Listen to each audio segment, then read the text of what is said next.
Assalamualaikum warahmatullahi wabarakatuh.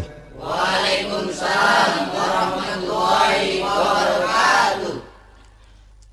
Alhamdulillah wassalatu wassalamu ala sayyidina Rasulillah sayyidina wa maulana Muhammad ibn Abdullah wa ala alihi wa sahbihi wa mawalah. La haula wa la quwwata illa billah, amma ba'du. Bapak-bapak, ibu-ibu, saudara-saudara kaum muslimin rahimakumullah. Sudah menjadi keyakinan dalam kehidupan kita bahwa segala yang ada permulaannya tentu akan ada penghabisannya. Setiap yang punya awal mesti akan punya akhir. Tidak ada keabadian dalam kehidupan dunia ini. Semuanya datang dan pergi silih berganti, berubah oleh pergeseran masa dan pertukaran waktu. Demikianlah kalau kita mau merenungi kehidupan dari alam di sekitar kita. Sejak dari kehidupan tumbuh-tumbuhan, binatang, sampai kepada kehidupan kita, makhluk bernama manusia. Lihatlah kita manusia misalnya. Dimulai sejak kita terlahir ke alam ini, keluar dari alam rahim ibu, menjadi bayi yang merah tidak berdaya, untuk kemudian berangsur meningkat menjadi anak-anak. Dari kehidupan anak-anak berubah lagi kita menjadi remaja dengan segala keceriaan dan kelincahannya, dan dari masa remaja naik lagi kita memasuki usia dewasa, untuk kemudian berangsur memasuki hari tua.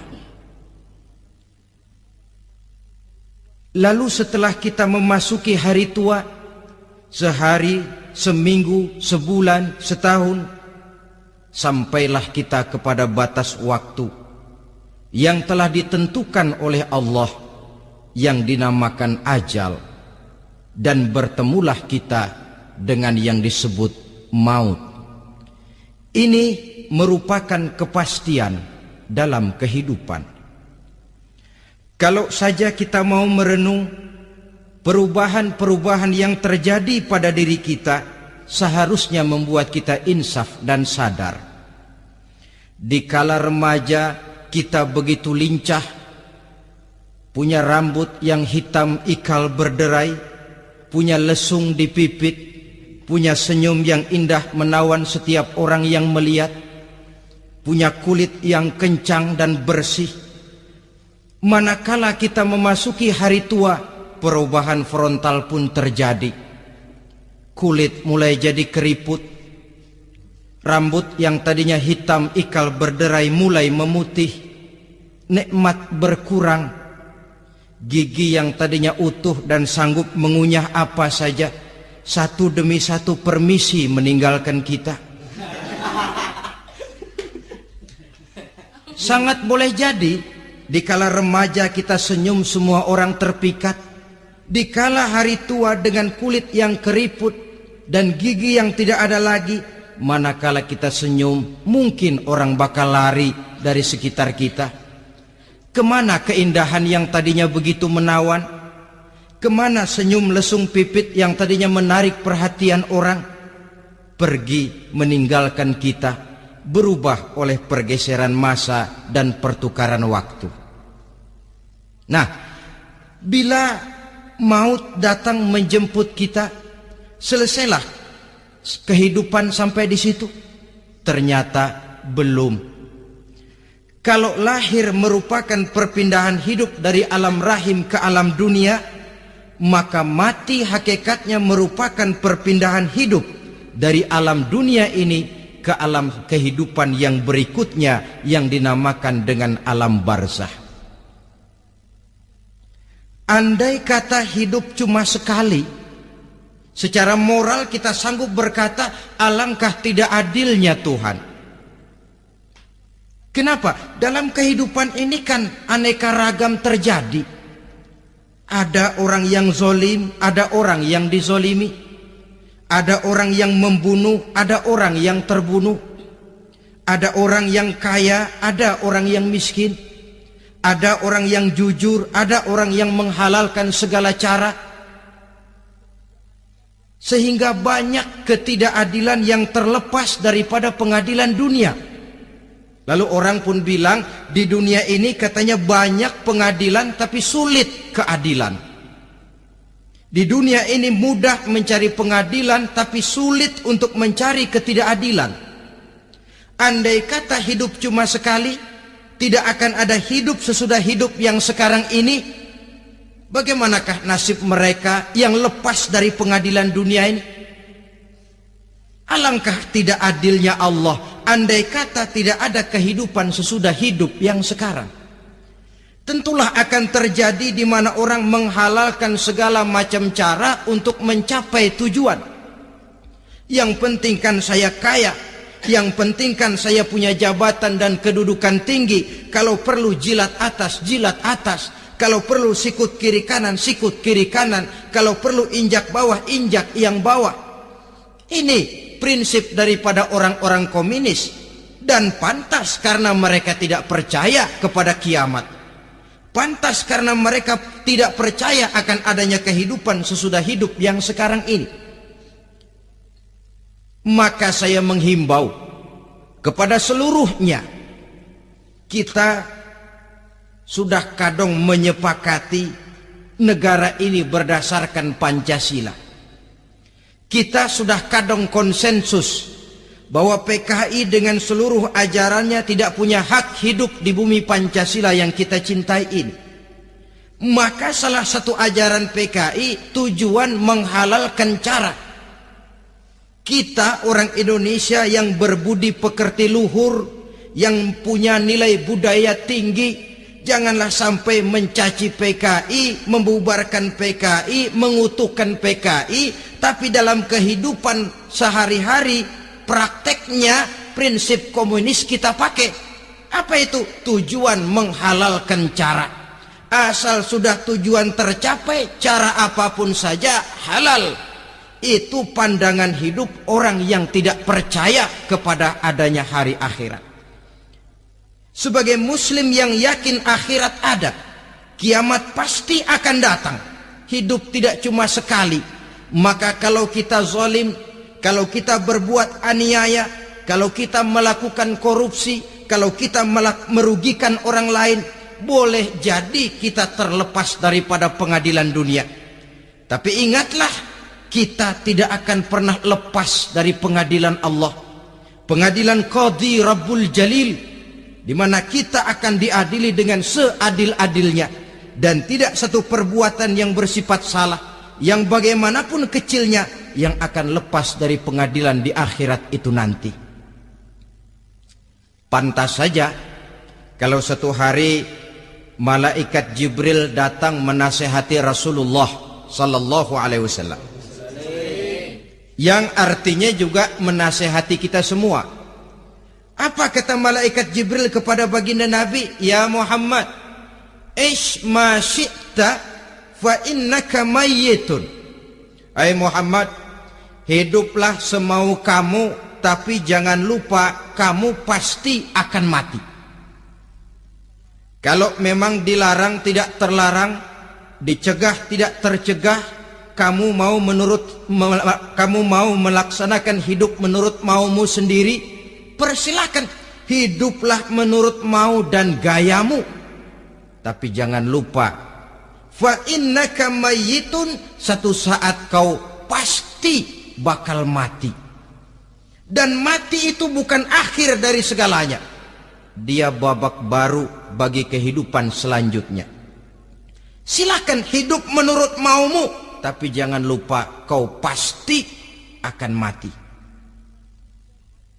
Wa'mal ma syi'ta fa innaka majziyun bih. Kerjakan apa saja yang kamu mau. Kalau kau mau menghalalkan segala macam cara, persilahkan halalkan segala macam cara. Tapi jangan lupa kau akan mendapat balasan dari seluruh amal perbuatanmu. Wa ahbib ma syi'ta fa innaka mufariquhu. Dan cintailah apa saja yang mau kau cintai. Kau cintai anak istrimu, silahkan. Kau cintai harta bendamu, tafadhal.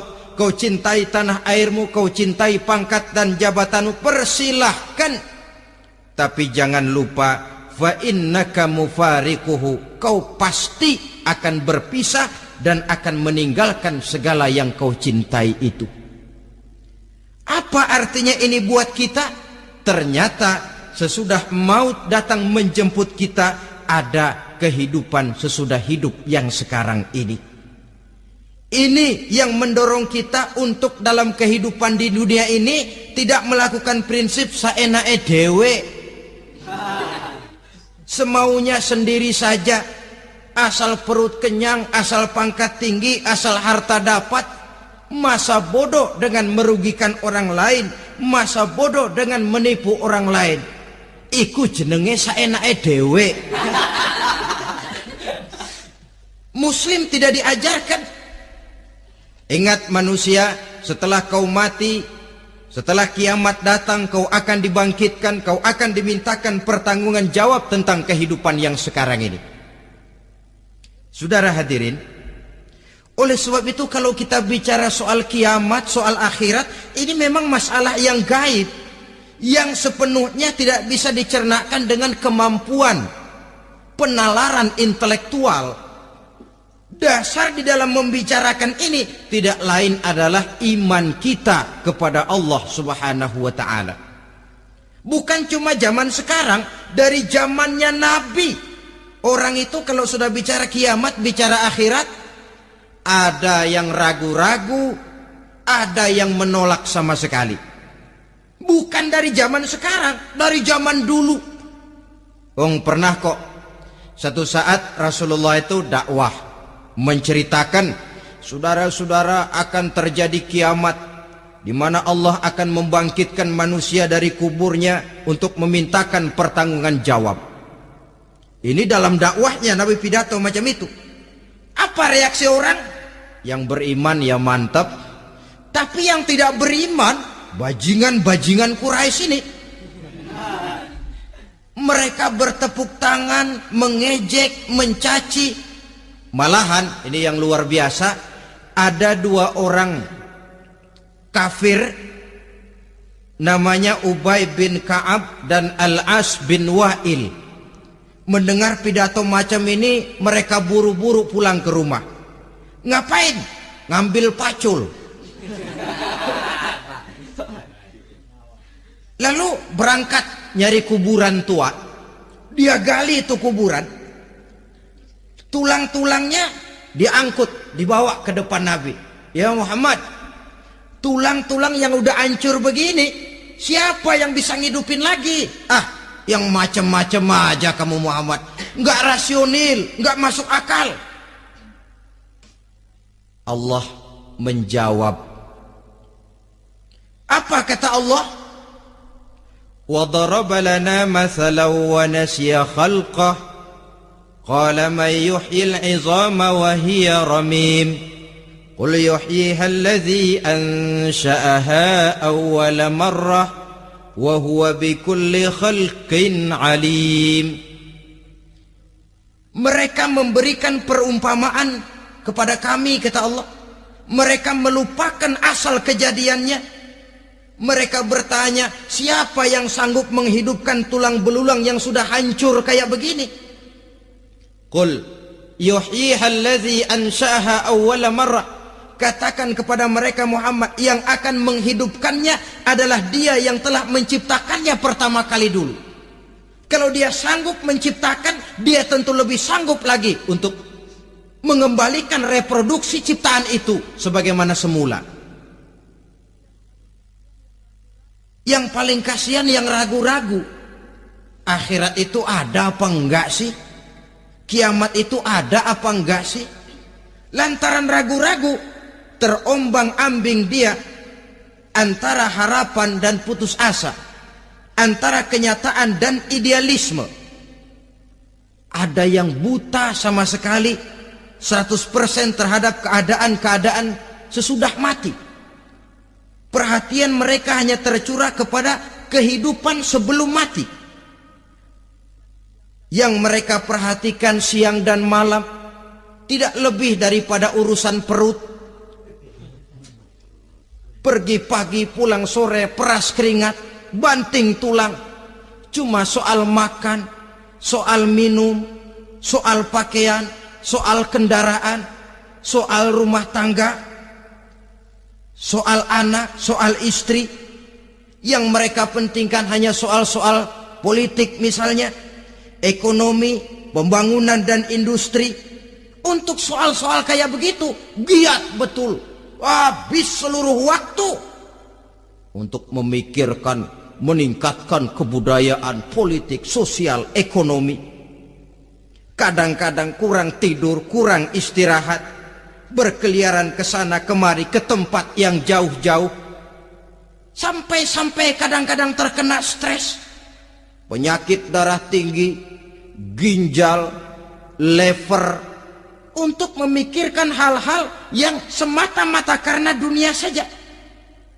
Lantas boleh jadi mereka mendapatkan kekayaan yang berlimpah ruah, mendapatkan kedudukan yang tinggi, nama yang semerbak, dikenal orang di barat dan di timur, di utara dan di selatan.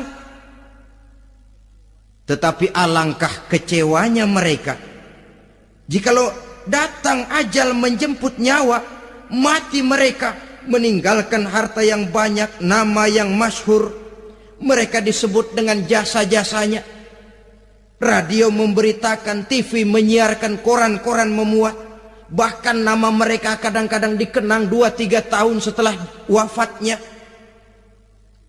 Tetapi dalam pada itu, roh mereka merintih, mengeluh, menderita, karena dilemparkan oleh Allah ke tempat-tempat yang kotor.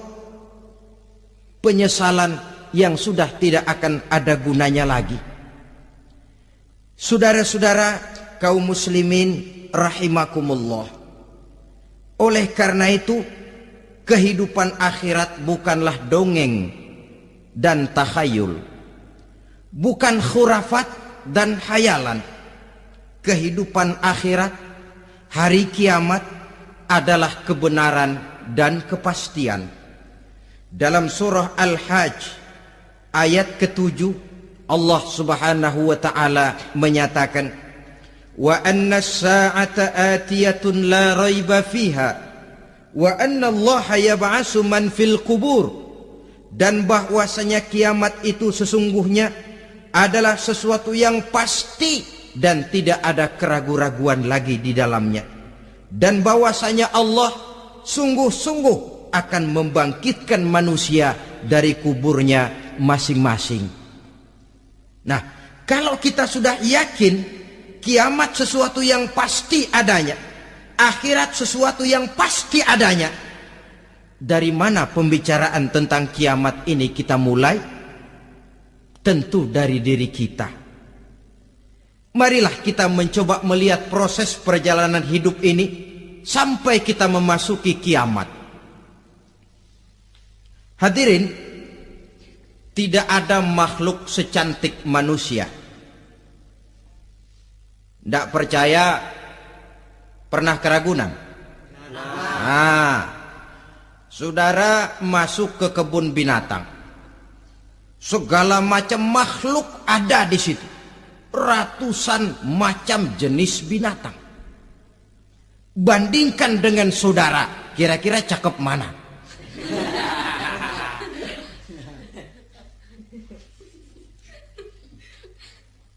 Dari seluruh makhluk yang diciptakan Allah itu, manusia fi ahsani taqwim, dalam bentuk yang paling sempurna, sejak susunan biologis sampai kemampuan berpikir. Biologis kita, ya Allah, diciptakan kita begini rupa, diberikan 2 kaki untuk berjalan, 2 tangan untuk bekerja, diberikan 2 mata, dua-duanya di depan. Pernah saudara mikir kalau mata kita yang satu di depan, yang satu di belakang? rasanya nggak laku kacamata itu.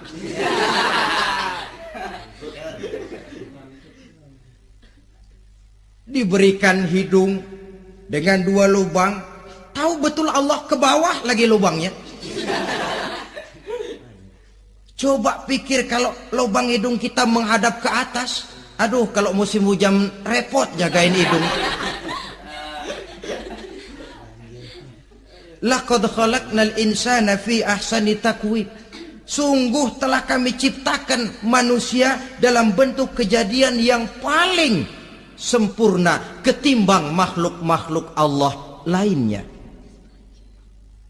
Nah, kesempurnaan manusia ini oleh karena hidupnya terdiri dari 2 unsur pokok. Pertama unsur jasmani dan kedua unsur rohani. Jasad dan roh. Jasad yang terlihat sekarang ini, potongan saudara yang ngejedok di depan saya ini jasad saudara. Ini yang berasal dari saripati makanan yang dimakan oleh bapak ibu kita. Lalu hasil kerjasama yang baik antara ibu dengan bapak, terwujudlah kita. Kalimat langsungnya jasad ini berasal dari tanah yang tadi berubah dari bayi, remaja, dewasa, meningkat hari tua. Yang berubah itu jasmani kita. Kenapa? Karena jasmani itu materi, benda, daya tahannya terbatas. Dia berubah oleh pergeseran masa dan pertukaran waktu. Apa ada orang makin tua makin cakep? Jasmani oleh karena dia materi, dia berubah oleh pergeseran masa dan pertukaran waktu. Nah, yang menyebabkan jasmani itu bergerak karena ada roh di dalamnya. Ini yang menyebabkan kehidupan. Ini yang menjadi sumber kehidupan, pusat kesadaran dan pengertian dalam kehidupan manusia. Tanpa roh dalam diri kita, maka jasad kita pernah lihat orang mati? Nah, itu kalau orang mati, coba perhatikan. Apanya yang kurang? Kupingnya masih ada, tapi sudah tidak sanggup mendengar. Matanya masih lengkap, tapi tidak mampu melihat. Jangankan melihat, terbuka saja tidak. Mulutnya masih ada, tapi sudah tidak bicara lagi.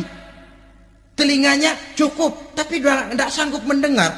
Kakinya lengkap, tapi tidak mampu lagi berjalan. Apa penyebabnya itu? Ternyata jasmani kita, jasad ini manakala sudah ditinggalkan oleh ruh, dia tidak akan bisa berdaya apa-apa. Tidak mampu berjalan, tidak pula berbuat, tidak pula bekerja apapun saja. Saudara-saudara, dua-duanya punya kebutuhan. Jasmani ada kebutuhannya, rohani pun ada kebutuhannya. Jasmani yang jelas perlu makan, perlu minum, perlu tidur, perlu pakaian, dan sebagainya. Nah, apabila saat berpisah datang, ajal sampai, berpisahlah roh dan jasad. Dan itulah yang dinamakan dengan maut. Jadi apa sih mati itu? Mati adalah berpisahnya roh dengan jasad. Sebab itu Islam sangat menganjurkan kita untuk banyak-banyak mengingat mati. Bagaimana caranya mengingat mati? Pertama, mati itu kan pasti. Kira-kira yang hadir di sini ada yang nggak mati nggak kira-kira? Semuanya bakal mati kan? Berani? Berani. Sekarang mau? Saudara, sebenarnya kalau kita merenung lebih jauh, orang itu tidak perlu takut mati. Walaupun tidak boleh terlalu berani menghadapi mati. Karena bagaimanapun takutnya kita kepada mati, toh dia pasti datang. Bagaimanapun beraninya kita mati, kalau belum ajal ya tidak mati juga. Jadi muslim itu kan harus berani menghadapi hidup dan tidak takut menghadapi mati. Mati adalah sesuatu yang pasti.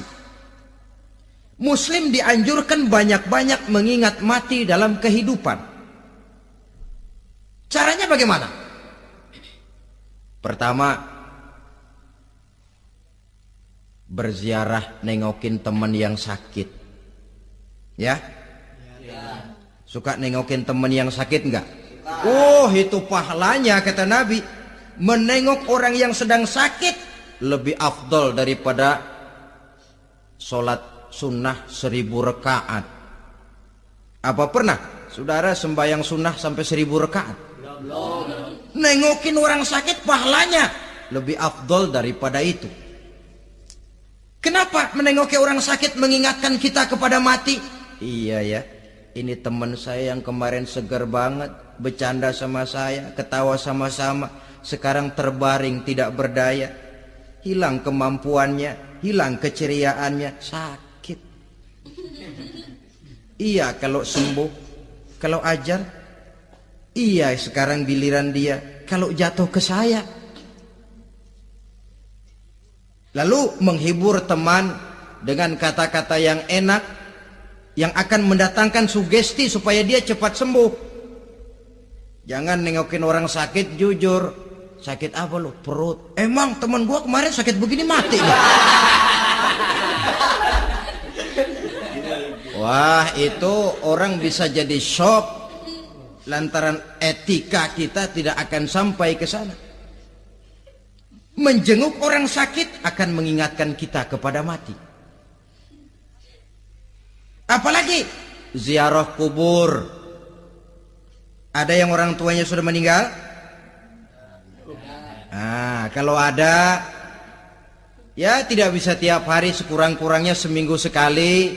Jumat pagi misalnya, ziarah kita ke kubur. Sehingga kalau kita masuk kubur kan ada etikanya. Assalamualaikum ya ahlal kubur wa inna insyaallahu bikum lahikun. Hai penduduk kubur, keselamatan bagi kamu dan kami yang masih hidup sekarang ini insyaallah pasti bakal nyusul kamu. Iya, yang kemarin gagah benar sekarang terbaring tanpa daya. Ini unggukan kuburannya. Yang kemarin ada sekarang sudah tidak ada. Kemana dia? Kami satu saat pasti akan begini. Ingat mati. Lalu apalagi yang bisa membuat kita ingat kepada mati? Mengawal jenazah. Bukankah sangat dianjurkan oleh agama? Bahkan kalau bisa sejak mengurusnya, memandikannya, mengkafankannya, menyolatkannya untuk kemudian mengantarnya ke kubur. Hari ini saya antar dia ke kubur, besok boleh jadi saya yang diantar orang. Hari ini saya solatkan dia, besok boleh jadi saya yang disolatkan orang. Hari ini saya masukkan dia ke liang lahat, besok mungkin giliran saya dimasukkan orang ke liang lahat. Ingat mati, tumbuh kesadaran. Lalu daya positifnya dalam kehidupan apa? Nah, saudara-saudara hadirin, orang yang mengingat mati bukan lantas menjadi lemah dalam kehidupan, menjadi putus asa, sedikit semangat, terbentur kesulitan, mudah frustasi. Bukan itu tujuannya kita diperintah mengingat mati. Jelasnya Islam menganjurkan kita untuk mengingat mati guna maksud-maksud yang positif, supaya orang lalu sadar hidup ini cuma sebentar. Maka mumpung hidup, nah ini mumpung, tapi mumpung yang baik. Mumpung hidup, maka hidup yang singkat ini harus saya pergunakan dengan sebaik-baiknya, melakukan kebajikan yang sebanyak-banyaknya, menjauhkan rasa malas, menunggu keajaiban yang datang dari langit, berleha-leha, bermain-main, sementara maut kalau dia datang tidak pernah main-main. Pantas kalau seorang penyair bernama Syauqi memesankan tazawwad bittaqwa fa innaka la tadri idza hanna al-lailu hal ta'ishu ila al-fajri kam min sahihin mata min ghairi illatin wa kam min alilin 'asha hinan min ad-dahri. Persiapkan dirimu dengan takwa, sebab kamu tidak tahu apabila malam datang kamu masih bisa hidup apa enggak besok pagi. Apa ada jaminan saudara yang kumpul di depan saya malam ini besok masih bisa hidup? Tidak. Ada jaminan? Tidak. Tidak ada sama sekali. Kam min sahihin mata min ghairi illatin. Berapa banyak orang sehat mati nggak pakai sakit lagi. Sebabnya kadang-kadang ringan saja. Ada yang cuma jatuh di kamar mandi mati. Ada yang cuma ketiban pensil. Iya, kalau ketiban pensil 3 peti masa nggak mati. Ta'addadatil asbab wal mautu wahid. Sebabnya boleh jadi macam-macam, tapi mati satu juga, yaitu mati. Dia seperti kelapa yang terlalu tua jatuh ke bawah, yang kembang baru keluar pun jatuh ke bawah. Itulah mati. Dia datang menjemput yang bayi, dia datang mengambil yang anak-anak, dia datang juga kepada yang remaja, kepada yang dewasa, kepada yang tua sekalipun. Jangan yang remaja lalu berpikir, gua rasanya masih jauh banget mau mati. Ini sesuatu yang pasti yang kita tidak pernah diberitahu kapannya. Kalau dikasih tahu kapannya kan kita bisa. Umpama malaikat maut datang ke rumah saya, saudara Zainuddin kau mati 80 tahun lagi. Wah, saya kan berhitung, masih lama, poya-poya aja dulu Tapi ini tidak pernah diberitahu kepada kita. Lantaran tidak diberitahu itulah kita perlu bersiap-siap dengan selalu mengingat-ingat mati yang mendorong kita untuk berbuat positif. Satu contoh peringatan mati yang mendatangkan positif pada peristiwa ketika turun perintah hijrah. Ketika di Mekah sudah terpepet turun perintah hijrah. Ini sahabat yang berangkat hijrah, jangan dikira semua bulat hati. Ada yang mikir, kalau saya hijrah berangkat dari Mekah ke Madinah, nanti di tengah jalan dicegat oleh kafir Quraisy lalu dibunuh, mati saya. Takut mati. Allah peringatkan, kullu nafsin za'iqatul maut. Kamu disuruh hijrah saja takut mati, padahal kamu tahu semua yang hidup bakalan mati. Diam saja di Mekah mati, hijrah ke Madinah pun akan mati. Mendengar ayat ini, Sayyidina Umar bin Khattab seperti dibakar semangatnya. Kalau sebagian sahabat hijrah sembunyi-sembunyi, beliau mau hijrah itu malah bajingan Quraisy dikumpulkan dekat Ka'bah. Pidato, ya ma'syarah Quraisy, dedengkot Quraisy, dengerin. Besok pagi yang namanya Umar bin Khattab mau hijrah dari Mekah ke Madinah. Siapa yang kepengen kepalanya berpisah dengan badannya, persilahkan cegat Umar di jalanan. Besok dengan tenang dia berangkat hijrah, gak ada yang berani nyegat. Tuh Quraisy juga barangkali mikir, gue ngapain nyegat penyakit. Begitu ingat mati, timbul semangat juang, timbul semangat berbuat. Ini ingat mati yang positif, bukan yang melemahkan semangat. Dah jangan kerja rajin-rajin dah, lu bakalan mati. Ini ingat mati yang salah pasang. Ingat mati seharusnya mendorong manusia untuk berbuat lebih tekun. Allah memberikan peringatan, qul innal mauta allazi tafirruna minhu fa innahu mulaqikum. Katakan, maut yang kamu akan melarikan diri daripadanya, yang kamu takuti benar dia pasti akan datang menjemput kamu.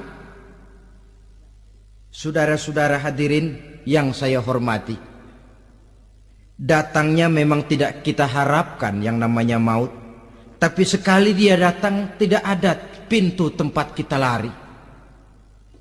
Dia memang tidak pernah kita undang. Tapi sekali dia datang, mengetok pintu, kekuatan apa yang bisa menolak? Dia sebuah tanda seru dalam kehidupan. Apa yang menyebabkan orang takut mati? Pertama barangkali karena dia tidak tahu bagaimana kehidupan sesudah mati. Alam kubur gelap, alam akhirat gelap. Sehingga dia bingung, lantaran bingung lalu jadi takut. Yang kedua boleh jadi oleh bayangan-bayangan dosa yang pernah dia kerjakan di dunia ini. Kerjanya cuma menumpuk dosa. Dia gembira, bahagia, tertawa di atas tumpukan dosanya. Merasa segan berpisah dengan seluruh kehidupan ini. Sehingga boleh jadi maut adalah sesuatu yang ditakutkannya benar dalam kehidupan. Tapi bagaimanapun takutnya, tidak ada tempat lari dari dia. Dalam ayat lain Allah jelaskan, Aynama takunu yudrikumul mautu walau kuntum fi burujim musayyadah. Di mana saja kamu berada, dalam benteng yang paling tangguh sekalipun, maut pasti akan datang menjemput kamu. Nah, bagaimana caranya maut datang menjemput kita? Bila datang dia, sang malaikat pencabut nyawa, malaikat Israel namanya, hendak mengambil roh kita. Dalam suasana macam begitu, di akhir kehidupan dunia, dalam berhadapan dengan sakaratul maut, terbagilah manusia dalam dua bagian besar. Pertama, yang menghadapi sakaratul maut itu dengan husnul khatimah, baik di akhirnya, sehingga pada saat ruhnya berpisah dengan jasadnya, kelihatan dia seperti senyum, mukanya cerah. Bahkan sebelum itu boleh jadi dia sempat meninggalkan pesan-pesan yang baik. Ada yang sempat azan, ada yang sempat baca Quran. Pernah kan nemui orang yang mau mati seperti itu? Yang sempat azan, yang sempat baca Quran, yang sempat meninggalkan wasiat-wasiat yang baik. Sebab apa? Malaikat maut datang menjemput mereka juga dengan baik-baik. Dicabut ruhnya perlahan-lahan, tapi sungguh pun perlahan-lahan. Pedihnya, sakitnya tetap tiada tara. Rasulullah Sallallahu Alaihi Wasallam, dikala beliau hendak berhadapan dengan sakaratul maut, diceritakan mencelupkan tangannya ke dalam gelas berisi air, lalu mengusapkannya ke muka beliau seraya berdoa, Ya Allah, mudahkan saya dalam menghadapi sekarat ini. Beliau juga yang mengatakan bahwa sakitnya sakaratul maut sama dengan 300 kali bacokan pedang. Sehingga kita diajarkan doa, di antara doa selamat itu kan ada Allahumma hawwin alaina fi sakaratil. Ya Allah, mudahkan saya di dalam menghadapi sakaratul maut itu. Ketika ruh ini keluar dari jasad, mata masih mengikuti ruh itu. Sehingga kadang-kadang ada yang matanya terbelalak dan tidak sempat ditutup, terbuka terus, mengikuti ruh itu keluar dari jasadnya. Adapun golongan kedua, manusia yang ketika berhadapan dengan sakaratul maut mendapatkan su'ul khatimah, jelek di penghabisannya. Sekaratnya sudah setengah mati, lalu jelek juga di akhirnya, mati dalam keadaan yang tidak baik, tidak terpuji. Ada yang lagi megang kartu, mati. Ada yang lagi di tempat ngadu ayam, mati. Ada yang lagi di tempat pelacuran, mati. Ada yang lagi megang botol minuman keras, mati. Nih barangkali malaikat maut gemes banget nariknya, lu bajingan, lu tarik terus yang ampun. Mati su'ul khatimah. Makanya bagus itu. Kadang-kadang di majelis-majelis taklim kan sering dibaca, ya Allah biha, ya Allah biha, ya Allah bihusnil khatimah. Kan ada itu? Ada enggak? Saudara hadirin, mohon agar oleh Allah kita diberikan husnul khatimah, baik di saat ruh akan berpisah dengan jasad. Ini sesuatu yang pasti. Sang malaikat maut datang menjemput nyawa. Setelah ruh berpisah dari badan, maka tinggallah sang badan, ditangisi oleh semua yang kita tinggalkan. Sehingga kepada putrinya Fatimah, ketika malaikat maut datang hendak menjemput baginda Nabi, beliau berkata kepada anaknya, Fatimah, kamu tahu siapa yang datang? Saya tidak tahu, Bapak. Yang datang hadimul lazat. Itu dia yang menghancurkan seluruh kesenangan dunia. Wa qati'us syahwat, yang memisahkan kita dengan seluruh yang kita cintai. Dia malaikat maut, Pak. Manakala jasad sudah ditinggalkan oleh ruh, itulah yang dikerubungi orang. Anak menangis, istri menangis, orang tua bersedih, teman-teman merasa kehilangan, menangisi jasad. Diuruslah jasad kita, dimandikan sebagaimana mestinya, dikafankan dengan kain putih 3 lembar, itu yang hendak kita bawa kembali ke tempat asal kita. Pakaian sutra, jas yang mereknya Switzerland wool, kain yang Samarinda, sepatu yang Belly atau Beltoni, jam tangan yang Rolex, kendaraan yang serba mewah, tidak ada yang menyertai kita. Kain putih 3 lembar itu saja lagi. Demi setelah dikafankan, dibujurkan kita menghadap ke arah kiblat, orang banyak pun datang menyolatkan kita dengan 4 takbir, diiringi dengan doa, lalu upacara pelepasan, berangkat kita meninggalkan anak, istri, suami, kampung halaman, tanah air, bahkan alam dunia ini. Selamat tinggal alam dan seluruh isinya. Tinggallah yang tinggal. Saya akan kembali ke tempat asal dari mana saya datang, untuk kembali mempertanggungjawabkan seluruh perbuatan saya dalam kehidupan ini. Manakala upacara pelepasan selesailah sudah, dimasukkan kita ke keranda jenazah, digotong orang, bismillah wa ala millati rasulillah, dibawa ke tempat peristirahatan terakhir katanya. Padahal dulu kalau mau kita istirahat, ke villa lah kita, ke Bali lah kita, ke Hong Kong lah kita, ke tempat-tempat tamasya yang indah. Oh, rupanya akan sampai juga perjalanan menuju tempat peristirahatan terakhir, yang luasnya tidak akan lebih dari 2 kali 1 meter. Diusung orang kita, diantarkan orang banyak. Manakala sampai ke atas yang lahat, pengusung jenazah dibuka, diturunkan kita ke liang lahat, dibaringkan. Gumpalan tanah akan jadi bantal kita. Muka dibuka, dihadapkan ke arah kiblat. Setelah itu ditutup tiang lahat kita, liang lahat kita dengan kayu. Masih belum kurang, diuruk dengan tanah. Yang menguruk orang-orang yang tadinya mencintai kita, menyayangi kita. Tapi ketika jasad sudah ditinggalkan ruh, habis rupanya cintanya. Coba jasad kalau sudah ditinggalkan ruh, 3 hari aja di rumah, serem.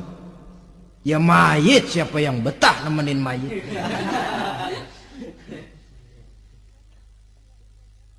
Lalu bila upacara pemakaman selesai, maka berusahalah semuanya. Para pengantar akan kembali ke rumahnya masing-masing. Maka masuk kita ke alam kehidupan, yaitu yang disebut alam barzakh atau alam kubur. Apa selesai hidup sampai di situ? Tidak.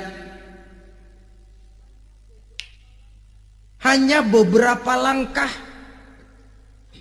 setelah yang mengantar kita pulang. Diriwayatkan dalam hadis Bukhari dan Muslim, bila seseorang sudah diletakkan di kuburnya, lalu yang mengantar kembali pulang, maka roh si mayit akan dapat mendengar bunyi terompah orang yang pulang itu. Bunyi terompahnya terdengar. Datang dua malaikat menanyakan dia dengan pertanyaan-pertanyaan yang kalau bisa dijawab dengan betul. Dua malaikat yang bernama Munkar Nakir akan bilang, jawabanmu betul. Tenanglah kau di sini, naumatal arus. Tidurlah kau di sini seperti tidurnya pengantin. Orang yang baik-baik di alam kuburnya akan mendapat nikmat kubur. Sehingga masa penantian yang lama, sebab jangan lupa, kita masuk ke kubur itu kan menunggu sampai datangnya hari kiamat. Jadi kalau kiamat umpama masih 1000 tahun lagi, ya 1000 tahun kita menunggu. Orang yang baik-baik penantian di alam kubur, kata malaikat, naumatal arus, tidurlah kamu seperti tidurnya pengantin. Bagaimana sih tidurnya pengantin? Nggak berasa. Iya, kata anak sekarang, endah aja udah. Begitu mendusin pagi, kata lakinya, malam sebentar bener ya Neng. Sebentar betul katanya malam. Iya tentu saja tidak terasa. Kenapa? Dia tidak pernah memikirkan waktu. Terbawa oleh kenikmatan dan kelezatan yang dirasakannya dalam kehidupan. Tapi orang kafir, orang yang dosanya bertumpuk, tidak sanggup menjawab pertanyaan dua orang malaikat, maka dia akan mendapat azab di alam kuburnya terus menerus siang dan malam sampai datangnya hari kiamat. Ibarat maling ayam ketangkep, belum masuk pengadilan udah digebugin duluan. Kan begitu kan? Ada maling ayam nggak di sini? Nah, itu yang nyaut tadi pengalaman itu. Di sidang belum, divonis belum, digebugin babak belur. Saudara hadirin, maka alam kubur bisa merupakan raudhatun min riyadil jannah. Taman di antara taman-taman surga, pun juga bisa merupakan hufratun min hufarin niran, menjadi liang daripada neraka. Ada lagi riwayat yang dari Imam Muslim yang diperoleh dari Zaid bin Sabit. Zaid bin Sabit cerita, satu hari kami bersama Rasulullah sallallahu alaihi wasallam berada dalam kebun kepunyaan Bani Najjar.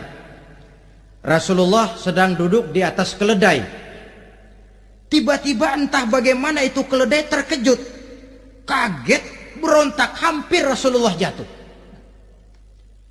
Rasulullah kemudian bertanya, rupanya di kebun itu ada kuburan tua, 5 atau 4 kuburan. Rasulullah lalu bertanya, saudara-saudara ada yang tahu nggak ini kuburan siapa? Nggak ada ya Rasulullah. Memang kenapa? Ini penghuni kuburnya lagi disiksa oleh Allah. Andai kata boleh saya mohon kepada Allah supaya kamu dengar seperti yang saya dengar, andai kata saja kamu kuat mendengarnya, saya pasti akan berdoa. Tapi sayang, saya yakin kamu pasti tidak akan kuat mendengar mereka mendapat azab di kuburnya. Hadis sahih riwayat Imam Muslim dari Zaid bin Sabit. Kehidupan di alam barzakh. Pak, iya kalau yang matinya dikuburin. Lah kalau yang matinya diceburin ke laut, dibakar, di medan perang hilang, nggak ketahuan kemana jenazahnya. Saudara, hilang kek, dikubur kek, di dalam lautan direndam kek, itu kan cuma logika kita. Menurut Allah tidak ada perbedaan orang mati dikubur di dasar lautan, atau dibakar sampai jadi abu, atau gugur di medan perang tidak ketemu jenazahnya. Entah mereka tetap masuk ke alam barzah namanya. Jasad boleh hancur, tapi roh sebagai sumber kehidupan, pusat kesadaran dan pengertian, dia tetap ada, mengalami kebahagiaan dan kegembiraan, atau mengalami kepedihan dan penderitaan, bergantung kepada amalan yang kita lakukan dalam kehidupan di dunia ini. Maka dalam Yasin tadi kan jelas, qul yuhyiha alladzi ansha'aha awwala marrah, yang menghidupkan mereka yang dikubur di dasar lautan, mereka yang dibakar sampai jadi abu, yang akan menghidupkan ialah Allah yang menciptakan mereka dulu pertama kalinya. Jadi kalau sudah ada aslinya, ya tentu tidak perlu contoh lagi, akan sangat mudah membuatnya. Orang tua kita, keluarga kita yang sudah berpulang, mereka di alam barzah sekarang ini bisa mendapat nikmat kubur, bisa mendapat azab kubur, bergantung amalan mereka dalam kehidupan di dunia ini. Dalam Musnad Imam Ahmad dan Sahih Abi Hatim malah ada tambahan riwayat.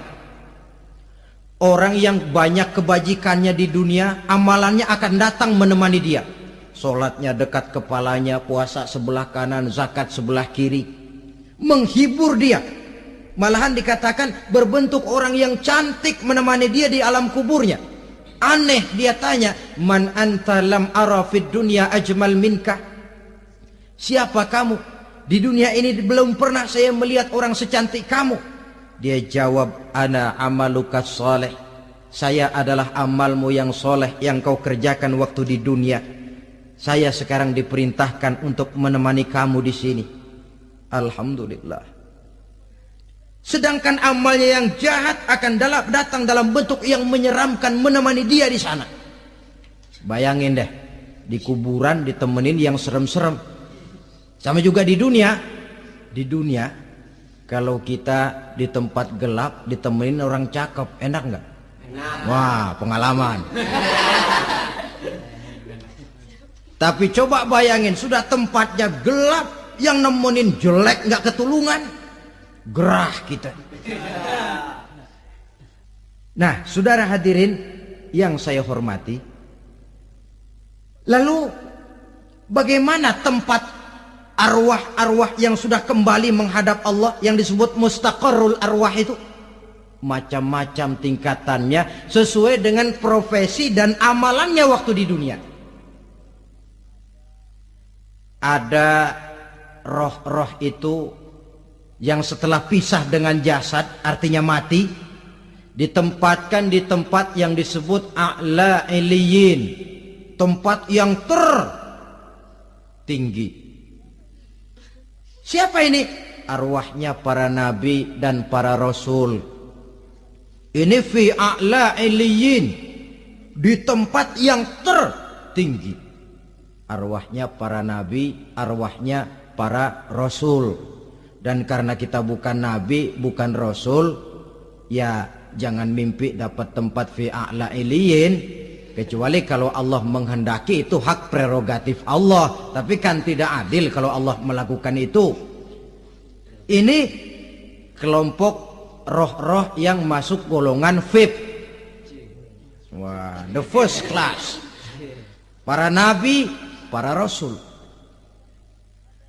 Lalu ada pula roh-roh itu yang setelah pisah dengan jasadnya diumpamakan seperti burung-burung hijau yang berterbangan di perkebun-kebunan surga. Roh siapa mereka ini? Rohnya para syuhada, orang-orang yang mati syahid gugur membela agama. Nah, ini bedanya orang mati syahid dengan pahlawan, ya. Apa bedanya syuhada dengan pahlawan? Kalau syuhada, orang yang gugur membela agama, niatnya karena Allah, mati syahid. Kalau pahlawan, orang yang gugur membela negara, orang yang dianggap berjasa kepada pemerintah. Klimaksnya, kalau orang mati syahid jelas surga, tapi pahlawan belum tentu surga. Kenapa? Bergantung kepada negara macam apa yang dibelanya dan pemerintah model mana yang dibelanya. Di negara-negara komunis misalnya, banyak nggak pahlawan? Banyak. Dengan sekian tanda jasa yang mati di medan perang dan sebagainya. Kira-kira pahlawan komunis masuk surga enggak?